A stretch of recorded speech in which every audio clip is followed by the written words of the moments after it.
Hey guys, this is Mr. Golias. I can't be here today. I'm home with my sick son, which you may or may not hear in the background. So obviously I'm hoping everyone's going to be on their best behavior, do a great job today. Please, no trouble.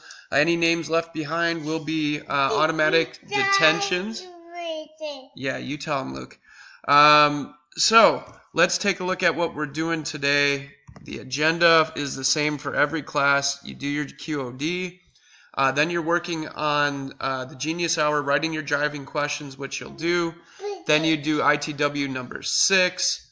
Then you can do graphic design and even artifact time and the Genius Hour summative. So for the QOD, you're using this article, which is attached. If you look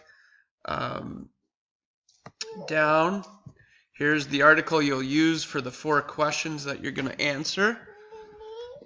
Then after you do the QOD, and by the way, the article is here to help you for when you do write your driving questions. So when you get to your driving questions, which is right here, your slide will just say day 10 and then driving questions. Here's a sample of what it'll look like. 7th graders need to write 3 to 4. 8th graders need to write 4 to 8. Or I'm sorry, need to write 4 to 5. And that is found in this article as well. In bold right here. After you complete your driving questions, you're on to the ITW number 6.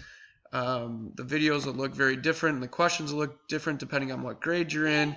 But here's the example of the 7th grade one, and there is an article to cite at the end. So once you get the ITW done, you can work on graphic design and even artifact time today. I'm not sure how much time you'll have left after that.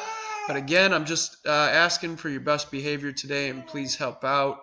And for those of you going to the Kenyon game today, I will be back in for the game tonight and excited about that. So hopefully we'll see you guys there. Have a great day. All right, bye-bye.